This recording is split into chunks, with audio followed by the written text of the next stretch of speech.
today we are on the floor because Jacob Elordi can't reach me here. I'm in hiding. Part 1, an incomplete history of Pepsi, 1893 to 2017. Pepsi is a soft drink company that makes the soft drink Pepsi. Pepsi is the soda you don't mix with rum. Pepsi is fine. Okay, it's fine. Back in 1893, pharmacist Caleb Bradham started producing and selling a beverage known as Brad's Drink from his pharmacy in New Bern, North Carolina. By 1902, Bradman changed the name to Pepsi and made a little company for his underdog beverage, believing it could challenge Coca-Cola. It didn't. Up until the mid-1900s, PepsiCo went through a number of economic and legal troubles on the company businessy side of things. But then Joan Crawford's husband became the CEO and had a spiritual vision of a youth pastor's worst nightmare and pushed hard for Pepsi advertising throughout the 50s. In the following decades, Pepsi bought a bunch of stuff like chip companies, fast food chains, 7-Up, Dole, Tropicana, and Quaker Oats. Now, even if your drink of choice was Coke, your favorite breakfast, snacks, and fast food joints were all Pepsi. So Pepsi is a story of American ingenuity and how the market always makes things good.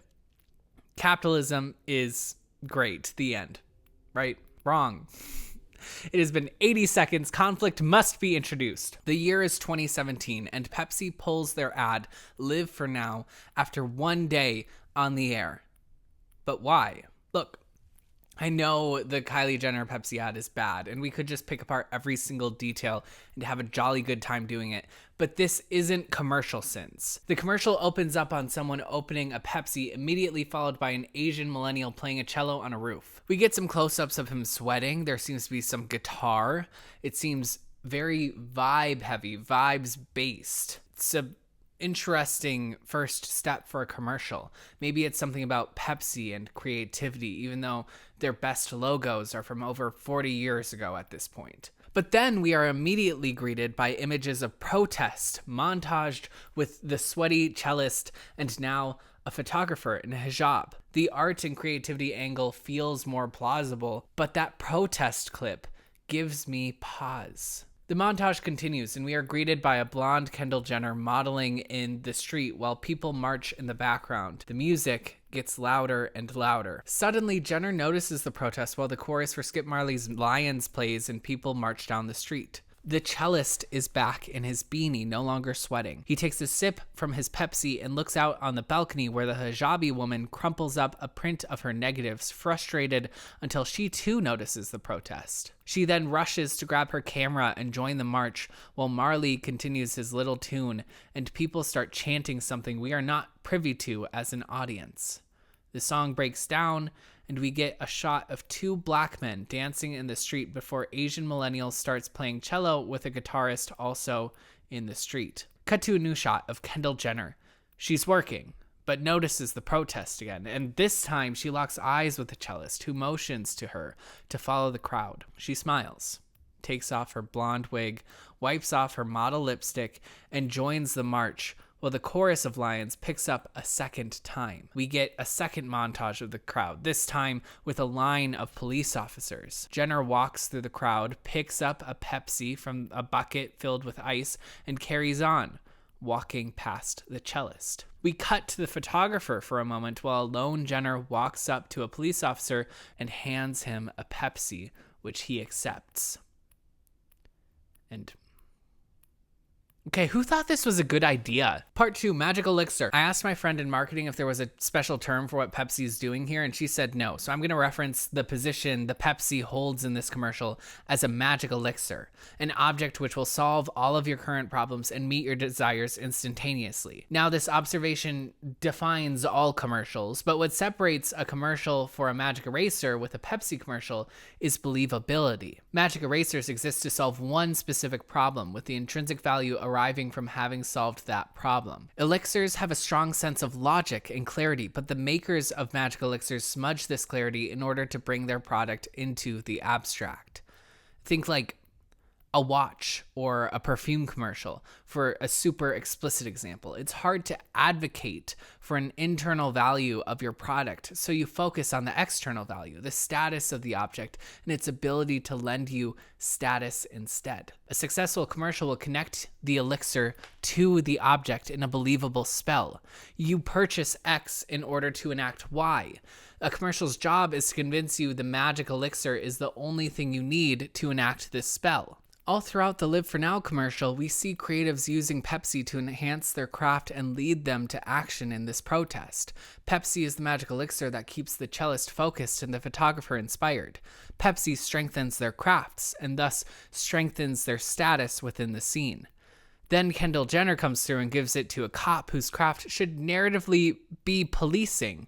But that would suck for this protest, which is pretty explicitly nodding toward a cultural knowledge of Black Lives Matter protests in an act of counter-bricolage, which is just when corporations take different aspects of usually marginalized cultures to sell stuff. So when the officer's opening of and drinking of the Pepsi is met by cheering and celebration, the narrative purpose of the magic elixir suddenly changes.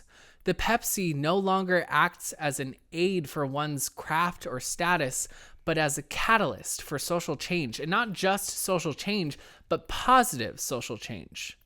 In other words, Pepsi ends racism, which that's a bad magic system, and they did not do that. Our fantasy of dreaming what this product can do for us and our art or actions has been shattered beyond repair, because even Pepsi is depicting it as a dream. By 2017, we are not allowed to believe social progress can ever be that easy, and this commercial is left worth less than the money it took to make it. When you have a magic elixir strategy that attempts to communicate its ability to solve a multitude of problems, you're always going to navigate failure, consumer disappointment, when it fails to connect to the value or goals it's advertising.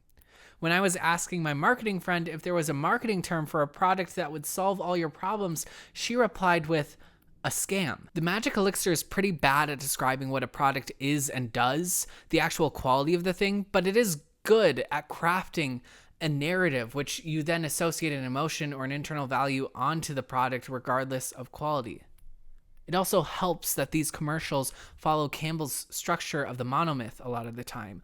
Like, there's something wrong or missing, and once the hero gets their hands on the product, the magic elixir, they solve the problem and save the day. Just look at like any ChatGPT commercial, for an example. The problem most of the time in these poor magic elixir adverts is the commercial just doesn't have enough time to flesh out the world and characters to then enact the monomyth properly.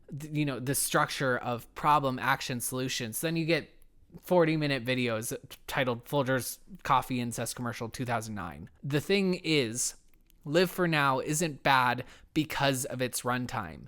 It's bad because the commercial is overselling its magic elixir. Our commercial that is about ending racism, and I cannot stress this enough, begins on an Asian string instrumentalist and ends with an interaction between two white people solving racism, solving the social conflict. There is an attempt to play into identity marketing within the narrative of the commercial where Pepsi becomes the beverage of the anti-racist, but every single aspect of the narrative feels like a kid playing with dolls.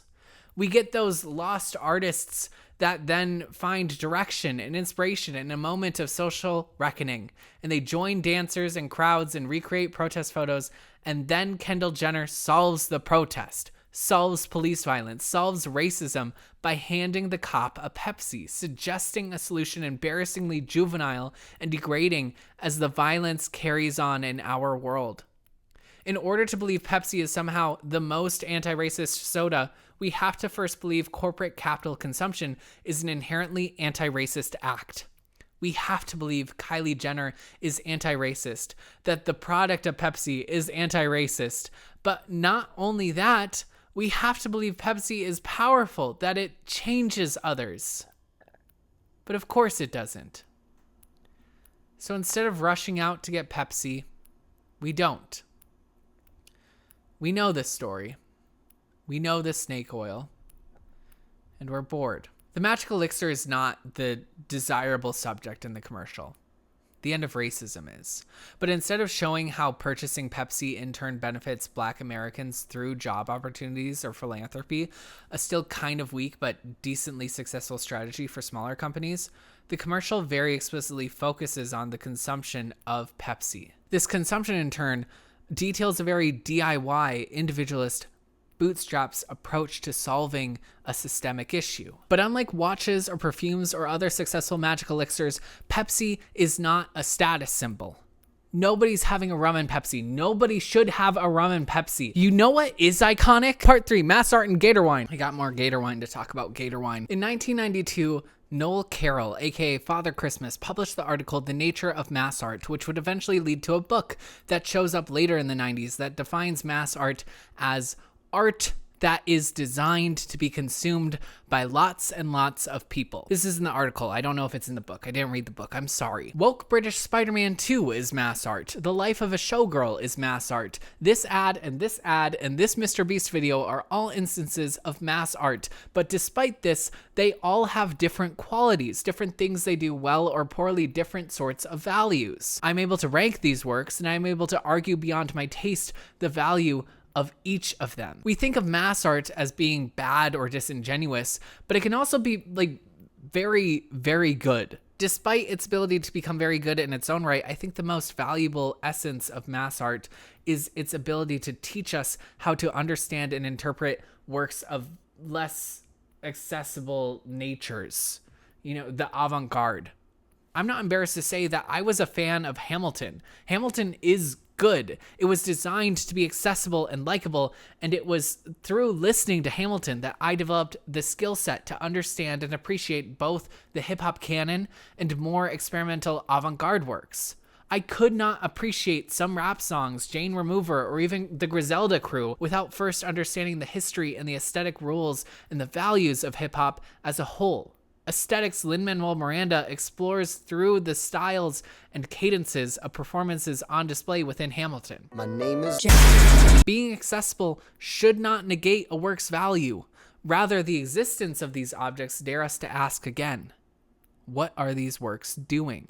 The thing with mass art is that you're trying to convince a public that there is still a spiritual cult value in the thing that can be kind of hard to see. Like, yeah, you're going to buy certain books, watch certain movies because of a type of affect that you get from them.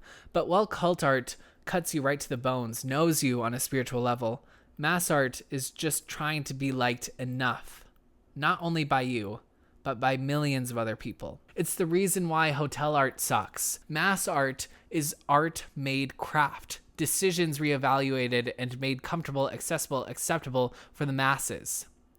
And still, as I've shown, there are levels of quality and value within the craft. And still, Gator wine is transcendent. Gator wine, as featured in Binging with Babish's Weird Foods, is equal parts dirt cheap red wine and light blue Gatorade. What is left in your glass is the purest form of ecstasy one can ever know for less than $6. It's sweet and fruity and smooth.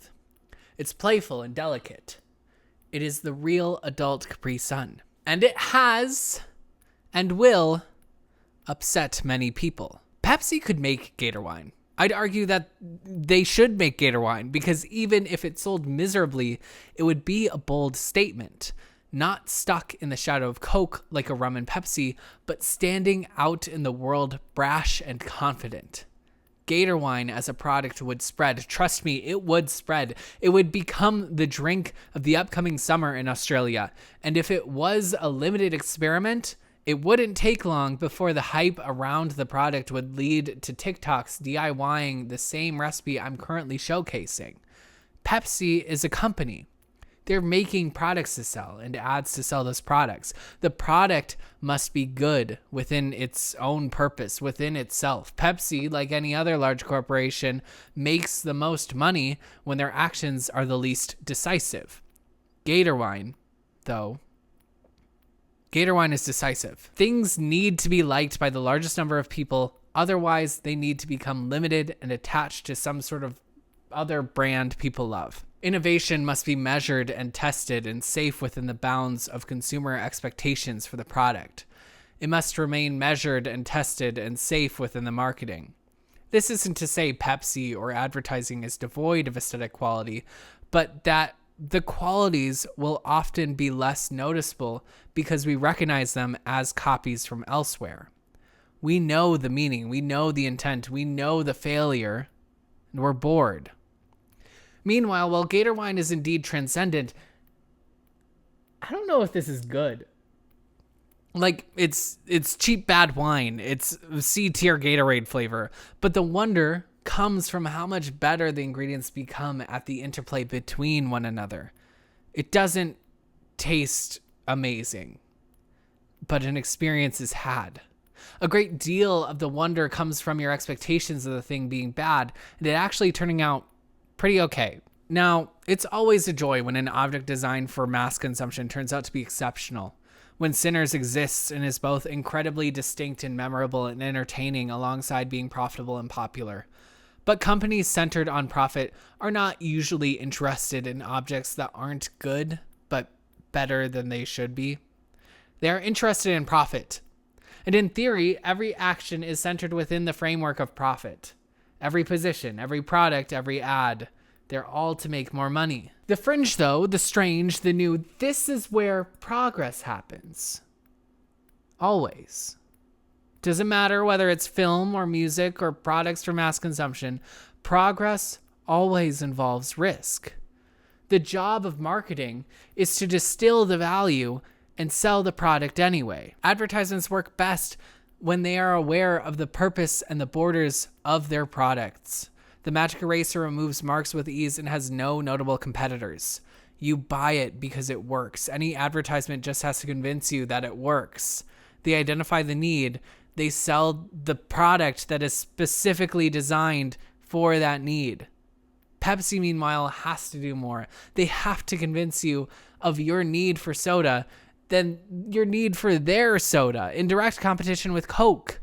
Then they imagine and compose a world where Pepsi holds more magic than Coke ever could. They can't just convince you their product is interesting. They have to prove that it's good. Within the bounds of Live for Now, Pepsi attempts to prove some amount of its goodness within the projection of the company's suggested social politics. The failure at the root is this.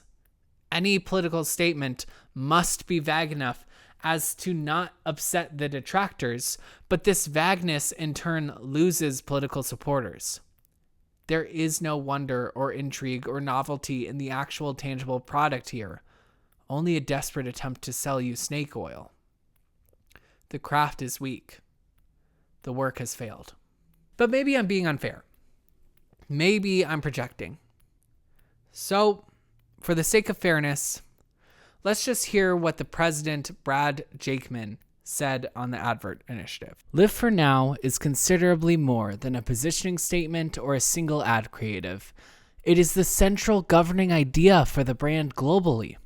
Pepsi has always inspired people to embrace the now by being at the epicenter of and helping to define pop culture. Live for Now embodies a mindset that is true of Pepsi loyalists around the world, while still connecting with a large and growing number of consumers who share the same values. It will enable the brand to deepen its global equity in a relevant and authentic way, and has already inspired a differentiated way of thinking about brand behavior across the entire Pepsi global marketing system. Okay, so this is what She/They Car Wash actually does in practice. Part 4, She/They Car Wash. I can't believe PepsiCo gave me the tools to appreciate She/They Car Wash more fully. She/They Car Wash is a video recommended to me by a Lily Alexander community post. In this sketch from channel Monstory Boy Sketch, we open up on an instantly recognizable cultural happening and trope. The bikini car wash. Claire Kennedy, head cheerleader, begins telling us about the car wash's value as a fundraiser when we are quickly introduced to their coworkers and allies, the members of the She/They Car Wash. Here, the skit instantaneously subverts the expectations we have for the product of the car wash. Initially, the bikini car wash was set to follow the trope and expectation of a sexual performance. That, yes, you were officially paying for a clean car, but your car wash selection was primarily based on the bikinis. The group of non-binary car washers who use she/they pronouns are not sexy, even as they engage in the more sexually explicit acts. They wear cargo shorts, cutoffs, and baseball caps, all while mildly confusing the other characters in the skit. Each one is them. That means one person. Like Kendall Jenner, the non-binary car washers are outsiders who have pivoted their craft and are readily accepted into social action. The car wash is a fundraiser after all, but we're not quite sure for what. Again, like Pepsi's Live for Now, our central subjects are not the main protagonists of the piece. The cellist and the photographer are featured a fair amount in the ad, but it is Kendall who enacts the conclusion, who does the thing by giving the police officer the Pepsi. Meanwhile, the car washers act as both the subject and the product of the piece, offering beyond the car wash a number of realizations to our protagonist, the superintendent, and side character, local creep. The car washers, however, while they are narrative subjects, are still autonomous beings and enact change onto our viewing characters by acting authentically in radical queer community. They are real, fully fledged characters, and the only reason they aren't protagonists is because they don't change. They're fully formed from the start. Each of them are they. It hurts my head, but I just go along with stuff. The sketch is funny because of its constant use of subversion. The bikini car wash becomes the she/they car wash, the local creep becomes an ally proclaiming they will never go to a cis car wash again, and the car washers announce they are raising money for feline AIDS. Other stuff happens too, but I still want you to watch it. It is so much better than the Pepsi ad. It's so good. Unlike Pepsi's Live for Now, she/they car wash is explicit about its politics. Live for Now as a text is ultimately for peace and against social disruption. The protest is more like a block party, our only hints at unrest coming from signs and murmured chants. The text does not say Black Lives Matter, nor does it define peace. It only asks us to join a conversation which is concluded with a can of Pepsi given to a police officer before the commercial has a chance to end. She/they car wash, though. She/they car wash is against feline AIDS. I wouldn't wish it on my worst enemy. The car washers are rebels who have swum out of the mainstream. They are chopping down trees. They are curing feline AIDS. They are dangerous. I guess I'm gay or something now. I don't know. Beyond this, there is a sense of exclusivity in the skit. Everyone can enjoy Pepsi, be a part of what is vaguely depicted as the solution, but not everyone can join the she/they car wash. Sure, you can request their services, which you should, but there's a line in the sand. You are a customer supporting a cause. You cannot join in. Within the world of the sketch, we are given a clear path toward the action we should be desiring. Feline AIDS is bad, so we should donate to separate organizations to fight it. Abstracted further, blank is bad, so we should engage in some collective action to fight it. One person giving a cop a Pepsi is not collective action, but at the she/they car wash, we know our money is going toward the cause. Live for Now doesn't have a cause. It has a setting. Meanwhile, while Live for Now has a pretty consistent neutral/blue color palette for nearly all of its characters, including Kendall, who somehow changes her whole outfit while walking through the crowd to a more Pepsi appropriate fit, and also the police, she/they car wash allows its characters to dress differently in tandem with their roles and identities. They get names in she/they car wash. We don't even get dialogue in Live for Now. The world building is off the charts. What is going on here? Part 5, the winner. Live for Now is a collection of stumbling dolls attempting to sell sodas, memed again and again for us all to cringe at. she/they car wash uses humor and fully fleshed characters to get me to care about feline AIDS. I didn't know feline AIDS was a thing. Now I'm concerned. I'm worried about the cats. We need to do something about feline AIDS. We could probably also do more about AIDS too. There's so many things to fight for. I'm afraid corporate America did indeed lose this one, champ. Now, some haters and losers might point out that these two works were created for different purposes. Live for Now was designed, no matter how poorly, to sell Pepsi and align the product with a social moment, kind of, maybe. she/they car wash is not designed to sell anything. The thing is, though, both are skits made to be hopefully enjoyed, to elicit a positive emotional response, Or if you want to be really fancy with your rum and Pepsi, a positive affect. You take one marketing class, read one marketing paper, and to understand before they offer you a product, the salesman will offer you a desire first. Now you may already have this desire, you usually do, and sometimes it is a desire you would be better off satiating like a sweet treat, a nice cotton or wool sweater, or a fun night at the movies. It is the ad's job, however, to take away any option, any alternative for your desire so that you can walk away easily knowing you have the best product, and that product has the best politics, and thus you are a good, moral, and just person because you bought the Colin Kaepernick Nikes, which may have allegedly been made in sweatshops. You have absolved yourself, joined the right side of the conversation, all because you spent $2.75 on a bottle of Pepsi. Never mind the plastic. Chile Car Wash works better because it doesn't have history or scale, nor is it bogged down by corporate politics. The sketch allows its characters agency. The incorporation of music within its narrative is stronger. It's mildly controversial without being overly disrespectful. Any internal change happens because of interactions and connections with the people instead of the products. And most importantly, it didn't pretend like the central product would solve the systemic issue the piece explores. Chile Car Wash has a better story. And Live for Now, well, I guess we can say the advertisers attempted not to piss anyone off.